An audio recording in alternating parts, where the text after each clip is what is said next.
नमस्कार दोस्तों, YouTube channel exam learner में आपका स्वागत है। दोस्तों, आज के इस वीडियो में हम लोग यूपी, टीजीटी और पीजीटी एग्ज़ाम 2022 के लिए इतिहास विषय का पहला सीरीज हम लोग हल करेंगे, जिसमें 30 आपको क्वेश्चंस हल कराए जाएंगे। तो इसके पहले जो है नागरिक शास्त्र यानी कि सिविक्स का वीडियो अपलोड किया गया है, तो जो लोग नहीं देखे हैं या जिनका सिविक्स यानी कि नागरिक शास्त्र विषय होगा वो जाके देख सकते हैं। तो वीडियो को आप लोग लाइक शेयर कर दीजिएगा। चैनल पर पहली बार आए हैं, चैनल को सब्सक्राइब कर लीजिएगा, साथ में बेल आइकन को प्रेस कर लीजिएगा, जिससे आने वाले अगले वीडियो का नोटिफिकेशन आपको पहले मिलता रहे। तो और इसका यदि पीडीएफ डाउनलोड करना चाहते हैं तो हमारे आप टेलीग्राम चैनल को ज्वाइन करके पीडीएफ डाउनलोड कर सकते हैं। नीचे डिस्क्रिप्शन में टेलीग्राम का लिंक भी दे दिया गया है, वहाँ से आप ज्वाइन करके पीडीएफ डाउनलोड कर सकते हैं। तो आइए शुरू करते हैं। पहला प्रश्न है आज का कि गंगा घाटी की नरहन संस्कृति संबंधित है किससे? 4 विकल्प दिया गया है, इसमें आपको बताना है कि कौन सा ऑप्शन सही होगा। तो नरहन संस्कृति आपका ताम्र पाषाणिक से संबंधित है, सी ऑप्शन यहाँ सही हो जाएगा। पूर्वी उत्तर प्रदेश में खैराडीह और नरहन में ताम्र पाषाणकालीन स्थल मिले हैं, जो कि ये घाघरा नदी के किनारे बसे नरहन आपका गोरखपुर जिले में है। यहाँ से प्राचीन स्थल की खुदाई से 5 स्तरीय संस्कृति का पता चलता है। नरहन संस्कृति के रूप में प्रसिद्ध यह स्थल आरंभिक जीवन वृत्ति को दर्शाता है, और इस स्थल की खुदाई में छत को सहारा देने के लिए जमीन में खंभे का छिद्र और जले तिनकों के निशान मिले हैं यहाँ से, और 2 क्रमिक तल्ले चूल्हे, 2 हाथों वाली सिगड़ी और भंडार भी यहाँ से पाए गए हैं।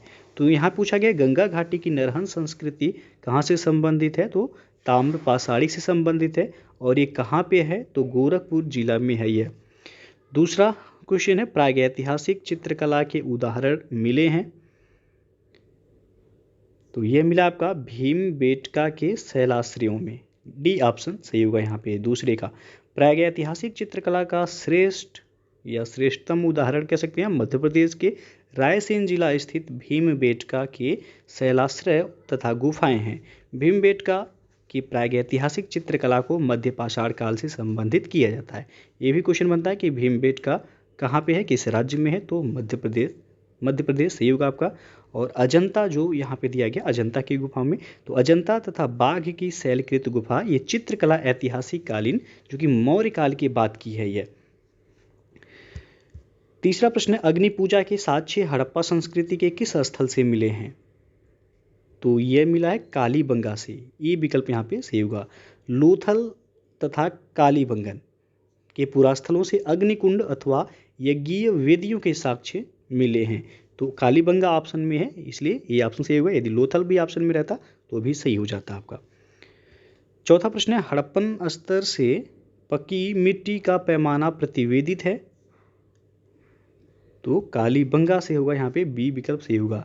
कालीबंगन में जो है इंजीनियरिंग व्यवसाय से संबंधित बहुत सी वस्तुएं पाई गई हैं। इनमें प्रमुख है कच्ची टेराकोटा लैब पैमाना और रेत घड़ी और स्पूल और अन्य जो मापक है यहीं से जो है प्राप्त हुए हैं, तो बी ऑप्शन यहाँ पे सही होगा कालीबंगा से।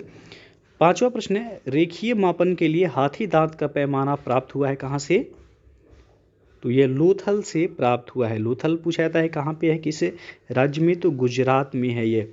तो हड़प्पा सभ्यता ये भारत की प्राचीनतम सभ्यता थी, और हड़प्पाई संदर्भ में देखा जाए तो हाथी दांत का पैमाना ये आपका लोथल से मिला है, और ये आपका गुजरात राज्य में है। छठवां प्रश्न है सिंधु सभ्यता से संबंधित निम्नलिखित पुरास्थलों में से कौन उत्तर प्रदेश में स्थित है, तो उत्तर प्रदेश में है आलमगीरपुर, बी ऑप्शन यहाँ पे सही होगा। आलमगीरपुर ये आपका मेरठ जिले में है। मेरठ जिले में हिंडन नदी पर स्थित सैंधव सभ्यता के सबसे पूर्वी स्थल जो कि आलमगीरपुर के नाम से जाना जाता है, इसका उत्खनन 1958 में 1958 में यज्ञदत्त शर्मा के द्वारा किया गया था। तो यदि पूछा है आलमगीर का उत्खनन किसके द्वारा कराया गया, तो यज्ञदत्त शर्मा के द्वारा। किस सन में, तो 1958 में। आलमगीरपुर कहाँ है, तो उत्तर प्रदेश के मेरठ जिले में है यह। सातवां प्रश्न है हड़प्पा संस्कृति के किस स्थल से घोड़े की हड्डियां मिली हैं, तो यह मिला है सुरकोटदा से, बी ऑप्शन यहाँ पे सही हो जाएगा। सुरकोटदा कहाँ है, तो गुजरात के कच्छ जिले में स्थित एक महत्वपूर्ण हड़प्पीय स्थल है यह, और यहाँ से घोड़े के अस्थि अवशेष प्राप्त हुए हैं। परंतु सामान्यतया देखा जाए तो हड़प्पा संस्कृति में घोड़े के अस्तित्व को स्वीकार नहीं किया जाता है। लेकिन यहाँ पे बी ऑप्शन सही होगा। पूछा गया कि हड़प्पा संस्कृति के किस स्थल से घोड़े की हड्डियां मिली हैं, तो सुरकोटदा से मिला है। 8वां प्रश्न है, निम्नलिखित में से किसकी पूजा हड़प्पा संस्कृति में नहीं होती थी? तो यहाँ पे डी ऑप्शन सही होगा, विष्णु भगवान की। हड़प्पा सभ्यता में ऐसे प्रचुर साक्ष्य मिलते हैं जिनके आधार पर यह परिलक्षित होता है कि धार्मिक विचारधारा मातृदेवी, पुरुष देवता जिन्हें आद्य रूप शिव कहते हैं, लिंग, योनि, वृक्ष प्रतीक यानी कि पीपल वृक्ष, पशु, इन सब की पूजा होती थी, जबकि विष्णु ये वैदिक कालीन देवता माने गए हैं। तो हड़प्पा संस्कृति में इनकी पूजा नहीं होती थी। डी ऑप्शन सही हो जाएगा। 9वां प्रश्न है, मिलान करना है सूची 1 को सूची 2 से। तो यहाँ पे आप देख सकते हैं ऋग्वेद, तो ऋग्वेद का संबंध होगा ऐत्रेय ब्राह्मण से, तो ई का हो जाएगा यहाँ पे तीसरा। सामवेद का संबंध हो जाएगा पंचविषम ब्राह्मण से, तो बी का हो जाएगा चौथा। और यजुर्वेद का संबंध होगा शतपथ ब्राह्मण से, सी का दूसरा। और अथर्ववेद का संबंध होगा गोपथ ब्राह्मण से, तो डी का हो जाएगा पहला। 3 4 2 1, 3 4 2 1 आप देख सकते हैं सी विकल्प यहाँ पे सही हो जाएगा। 10वां प्रश्न है, ऋग्वेद में किस नदी को अम्बितमे, नदीतमे और देवीतमे कहा गया है? महत्वपूर्ण प्रश्न है ये। तो यहाँ पे डी ऑप्शन सही होगा, सरस्वती नदी को। ऋग्वेद में सर्वाधिक पवित्र एवं सम्मानित नदी जिसे माना गया है वह सरस्वती नदी है, और ऋग्वेद में सरस्वती को ही मातेतमा, देवीतमा एवं नदीतमा कहा गया है, अर्थात सबसे अच्छी माँ, सबसे अच्छी देवी और सबसे अच्छी नदी जो है वह सरस्वती नदी थी। 11वां क्वेश्चन है, निम्नलिखित में से किसे निरुक्त का प्रणेता कहा गया है? तो ये कहा गया है यास्क को। बी ऑप्शन सही होगा। ऋग्वेद, यजुर्वेद, सामवेद और अथर्ववेद ये वैदिक काल में रचे गए 4 प्रमुख ग्रंथ हैं। इन वेदों के 6 अंग बताए गए हैं, जिनमें शिक्षा है, कल्प है, निरुक्त है, व्याकरण है, छंद है और ज्योतिष है। निरुक्त के प्रणेता जो हैं वह यास्क हैं, तो निरुक्त के प्रणेता पूछा गया है, बी ऑप्शन सही हो जाएगा। अगला क्वेश्चन है, the story of the integration of the Indian states पुस्तक के लेखक कौन है? तो इसके लेखक हैं बीपी मेनन। डी ऑप्शन यहाँ पे सही होगा। The story of the integration of the Indian states पुस्तक के लेखक सरदार पटेल के विश्वास पात्र एवं सचिव जो थे बीपी मेनन हैं। डी ऑप्शन सही हो जाएगा यहाँ पे। अगला क्वेश्चन देखते हैं कि सर्वप्रथम किसने सुझाव दिया कि संस्कृत, लैटिन तथा ग्रीक एक ही भाषा परिवार से संबंधित है? तो ये दिए थे सर विलियम जोन्स। डी विकल्प यहाँ पे सही होगा। सबसे पहले सर विलियम जोन्स ने 1786 ईस्वी में अपने एक व्याख्यान में सुझाव दिया कि संस्कृत, लैटिन तथा ग्रीक एक ही भाषा परिवार से साम्यता रखती है। अगला क्वेश्चन है, उत्तर वैदिक काल में पालागल से तात्पर्य था? तो संदेशवाहक। बी ऑप्शन यहाँ पे सही होगा। उत्तर वैदिक काल में रत्नियों की सूची में सबसे अंतिम नाम जो था वह पालागल का होता था। उनका नाम शतपथ ब्राह्मण में आया है, जो उत्तर वैदिक काल के अंत की रचना है। पालागल एक स्थान से दूसरे स्थान तक संदेश ले जाने वाले दूत, जिन्हें संदेशवाहक कहा जाता था, ये संदेशवाहक का कार्य करते थे। तो बी ऑप्शन सही हो जाएगा, संदेशवाहक। 15वां क्वेश्चन है, ऋग्वेद का नदी सूक्त किस मंडल में है? तो ये 10वें मंडल में यानी कि 10वां मंडल सही होगा। डी ऑप्शन यहाँ पे। ऋग्वेद में कुल कितने मंडल हैं ये क्वेश्चन भी पूछा जाता है, तो 10 मंडल हैं ऋग्वेद में और 1028 सूक्त हैं। ऋग्वेद में कितने सूक्त हैं? तो 1028 सूक्त हैं। तो यहाँ पे जो है पूछा गया है ऋग्वेद का नदी सूक्त किस मंडल में है? तो 10वें मंडल में है। यहाँ पे डी ऑप्शन सही हो जाएगा। सबसे प्राचीन वेद पूछा है कौन सा है? तो ऋग्वेद ही आपका सही होगा। अगला क्वेश्चन है, सतलज नदी का प्राचीन नाम क्या था? इसका प्राचीन नाम था सतुद्री। बी विकल्प सही होगा। ऋग्वेद में सप्त सैंधव प्रदेश की 7 नदियों का उल्लेख मिलता है। जिनमें सरस्वती नदी है, बिपाशा है, परुष्णी नदी है, बितस्ता, सिंधु, सतुद्री जिसे सतलज के नाम से जाना जाता है, और अस्किनी नदी थी। तो सतलज नदी का प्राचीन नाम जो था वह था सतुद्री। तो बी ऑप्शन यहाँ पे सही हो जाएगा।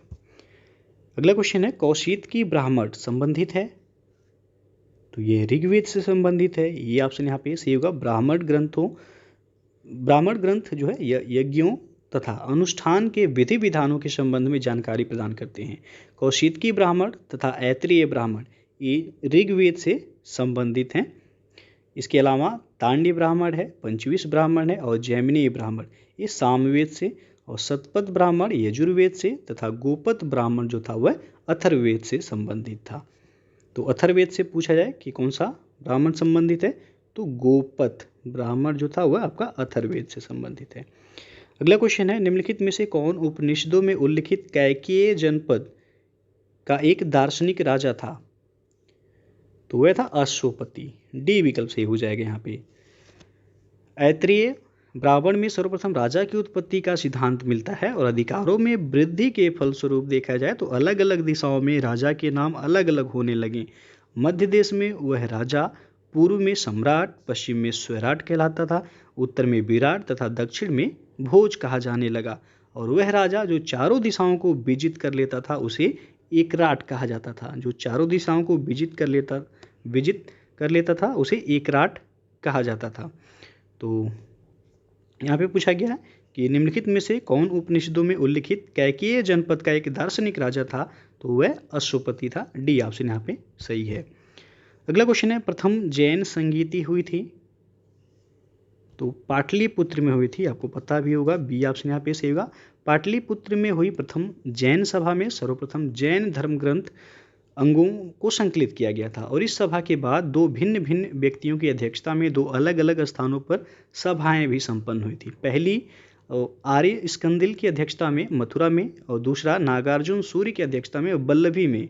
और इन सभाओं में धर्म ग्रंथों का संकलन किया गया था, परंतु पृथक पृथक स्थानों पर यह स्वतंत्र रूप से सभा आयोजित होने के कारण धर्म ग्रंथों में विभेद आ गया, और इस विभेद को दूर करने हेतु वल्लभी में द्वितीय जैन सभा का आयोजन, जिसे क्षमा श्रमण यानी देवर्धिगढ़ भी कहा जाता है, इनकी अध्यक्षता में हुआ था। तो दूसरा आपका वल्लभी में हुआ था, लेकिन प्रथम जैन संगीति जो हुआ था वह पाटलिपुत्र में हुआ था। अगला क्वेश्चन देखते हैं, बुद्ध का महापरिनिर्वाण मगध के किस शासक के काल की घटना थी? तो ये अजात शत्रु। बी ऑप्शन सही होगा यहाँ पे। बुद्ध का महापरिनिर्वाण मगध के शासक अजात शत्रु के समय में। अजात शत्रु का यदि जो शासनकाल देखा जाए तो 492 से लेकर के 460 ईसा पूर्व तक इनका जो है शासनकाल था, और इसी समय जो है बुद्ध का महापरिनिर्वाण की घटना हुई थी। महात्मा बुद्ध की मृत्यु जो देखा जाए तो 483 ईसा पूर्व में हुआ था। तो आपका यहाँ पे बी ऑप्शन से होगा, किसके शासनकाल में? तो अजात शत्रु के शासनकाल में। अगला क्वेश्चन है, चतुर्थ बौद्ध संगीति का आयोजन हुआ था? तो ये कनिष्क के शासनकाल में हुआ था। कहाँ पे? तो कुंडलवन कश्मीर में हुआ था। प्रथम बौद्ध संगीति यह बुद्ध की मृत्यु के तत्काल बाद मगध नरेश अजातशत्रु के कार्यकाल में राजगृह अथवा राजगीर स्थित सप्तपर्णी गुफा में संपन्न हुआ था। तो पहला यदि पूछा जाए बौद्ध संगीति कहाँ हुआ था, तो राजगीर में हुआ था। किसके शासनकाल में? तो अजातशत्रु के। और द्वितीय बौद्ध संगीति का आयोजन कालाशोक के शासनकाल में हुआ था। कालाशोक के शासनकाल में बुद्ध की मृत्यु के 100 वर्ष बाद वैशाली में किया गया था द्वितीय बौद्ध संगीति का आयोजन। और तृतीय बौद्ध संगीति मौर्य सम्राट अशोक के शासनकाल में पाटलिपुत्र में हुई थी, और मोगलिपुत्तिस इसके अध्यक्ष थे। और चौथा बौद्ध संगीत यानी कि चतुर्थ बौद्ध संगीति यह कनिष्क के शासनकाल में कुंडलवन जो कि कश्मीर में संपन्न हुई थी, और इसकी अध्यक्षता वसुमित्र एवं उपाध्यक्षता अश्वघोष ने की थी। तो चौथा यहाँ पे पूछा गया, बी ऑप्शन सही हो जाएगा। अगला क्वेश्चन है, महासांघिक स्कूल का उदय कहाँ हुआ? तो ये हुआ था आपका वैशाली में। यहाँ पे ये ऑप्शन सही हो जाएगा। द्वितीय बौद्ध संगीति के समय भिक्षु संघ 2 संप्रदायों में बट गया था। परंपरागत विनय में आस्था रखने वालों का संप्रदाय स्थविर अथवा थेरावादी तथा परिवर्तन के साथ विनय को स्वीकार करने वालों का संप्रदाय वह महासांघिक अथवा सर्वास्तिवादी कहा गया। तो महासांघिक स्कूल का उदय वैशाली राज्य में हुआ था। ये ऑप्शन सही हो जाएगा। 23वां क्वेश्चन है, वत्स महाजनपद की राजधानी स्थित थी तो कौशाम्बी में। बी ऑप्शन यहाँ पे सही हो जाएगा। वत्स जनपद में आधुनिक प्रयागराज एवं बांदा का क्षेत्र था जिसकी राजधानी कौशाम्बी थी। और बुद्ध काल में यहाँ पौरव वंश का शासन था और यहाँ का शासक जो था वह उदयन था। उदयन। तो यहाँ पे पूछा गया वत्स महाजनपद की राजधानी तो कौशाम्बी में थी। अगला क्वेश्चन देखते हैं। श्रवणबेलगोला स्थित है तो ये कर्नाटक में है।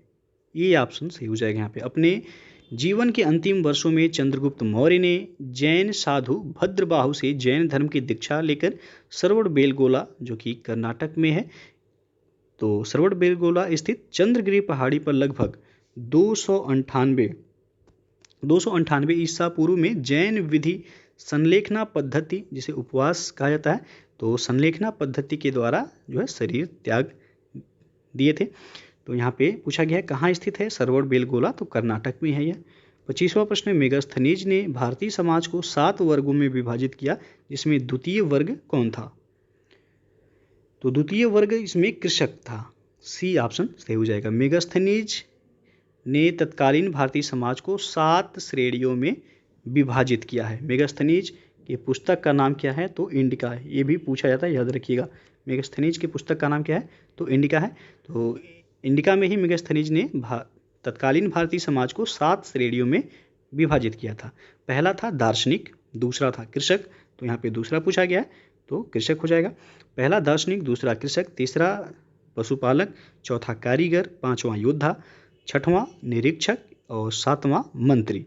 और मेगास्थनीज ने भारतीय समाज में दास प्रथा के प्रचलित होने का उल्लेख नहीं करता है। ये याद रखिएगा, पूछा भी गया है। और मेगास्थनीज के अनुसार देखा जाए तो मौर्य काल में कोई भी व्यक्ति न तो अपनी जाति से बाहर विवाह कर सकता था और न ही अपने से भिन्न पेशा ही वह अपना सकता था। तो मेगास्थनीज के द्वारा 7 वर्गों में विभाजित किया गया था भारतीय समाज को, जिनमें दूसरा वर्ग पूछा गया है कृषक है। अगला क्वेश्चन आपका, बराबर पर्वत या पहाड़ी क्षेत्र में अशोक के दानों से लाभान्वित होने वाले कौन थे? तो लाभान्वित होने वालों में आजीवक संप्रदाय के लोग थे। यहाँ पे बी ऑप्शन सही हो जाएगा। अशोक ने बराबर की पहाड़ी, ये आपका बिहार में है, अपने राज्याभिषेक के 12वें वर्ष और 19वें वर्ष में क्रमशः दो गुफाओं, एक था सुदामा गुफा और दूसरा जो था चौपार गुफा, तो ये आजीवक संप्रदाय को दान में दिया था। बराबर पहाड़ी का आधुनिक नाम जो है वह खलवितक पर्वत है। तो ये आपका कहाँ है, किस राज्य में? बिहार में है। और पूछा था आजीवक संप्रदाय के जो संस्थापक थे वह थे मक्खली गोसात। अगला क्वेश्चन आपका, जेतवन बिहार कहाँ स्थित था? तो जेतवन बिहार श्रावस्ती में। बी ऑप्शन सही हो जाएगा। बुद्ध के सबसे अधिक शिष्य वह कोसल राज्य में हुए थे तथा यहाँ की राजधानी जो थी वह श्रावस्ती में ही उन्होंने सर्वाधिक उपदेश दिए थे। जेतवन बिहार ये आपका श्रावस्ती में स्थित था। तो यदि क्वेश्चन पूछा जाए कि गौतम बुद्ध ने सर्वाधिक उपदेश कहाँ दिए थे तो श्रावस्ती में दिए थे। और सबसे पहले यानी कि पहला उपदेश कहाँ पे दिए थे तो सारनाथ में दिए थे। अगला क्वेश्चन है, निम्नलिखित अभिलेखों में किसमें सार्थवाह शब्द प्रयुक्त हुआ है? तो ये प्रयुक्त हुआ है दामोदरपुर ताम्रपत्र लेख में। डी ऑप्शन यहाँ पे सही हो जाएगा। गुप्तकालीन दामोदरपुर ताम्रपत्र अभिलेख से इस तथ्य की पुष्टि होती है कि नगर प्रशासन में श्रेणी सार्थवाह की भूमिका का प्रचलन वह गुप्त काल एवं प्रतिहार काल में था। तो डी ऑप्शन यहाँ पे सही हो जाएगा। 29वां क्वेश्चन देखते हैं, मथुरा से प्राप्त खड़ी मुद्रा की आदमकद प्रतिमा संबंधित है? तो यह संबंधित है कुषाण काल से। सी ऑप्शन सही हो जाएगा। मथुरा से प्राप्त खड़ी मुद्रा की आदमकद प्रतिमा कुषाण काल से संबंधित है। और मथुरा के शिल्पी यक्ष और यक्ष तथा नाग की सुंदर मूर्तियां बनाने में वह अत्यंत निपुण थे। तो यहाँ पे पूछा गया है कि आदमकद प्रतिमा किससे संबंधित है, तो कुषाण काल से संबंधित है। अंतिम क्वेश्चन है यह, निम्नलिखित में से किस राजवंश के शासकों ने शीशे के सिक्के चलाए थे, तो सातवाहन शासकों ने या सातवाहन राजवंश के शासकों ने शीशे के सिक्के चलाए थे। और हिंद यवन शासक जो था वह था स्ट्रेटो सेकेंड ने शीशे के सिक्के चलाए थे। तो बी ऑप्शन सही है आपका। तो दोस्तों ये था आपका इतिहास, जो लोग टीजीटी और पीजीटी इतिहास विषय से दे रहे हैं उनके लिए काफ़ी महत्वपूर्ण है। तो इसके पहले जो है नागरिक शास्त्र का वीडियो अपलोड किया गया है, तो जो लोग नहीं देखे हैं आप चैनल के प्लेलिस्ट में जाके देख सकते हैं। वीडियो अच्छा लगा हो लाइक शेयर कर दीजिएगा, चैनल को सब्सक्राइब नहीं किए हैं सब्सक्राइब कर लीजिएगा, साथ में बेल आइकन को प्रेस कर लीजिएगा जिससे आने वाले अगले वीडियो का नोटिफिकेशन आपको पहले मिलता रहे। डेली आपको इसी तरह जो है आपको वीडियो प्रोवाइड किया जाएगा। तो वीडियो को आप लोग शेयर भी करते रहिएगा। वीडियो को पूरा देखने के लिए बहुत बहुत धन्यवाद।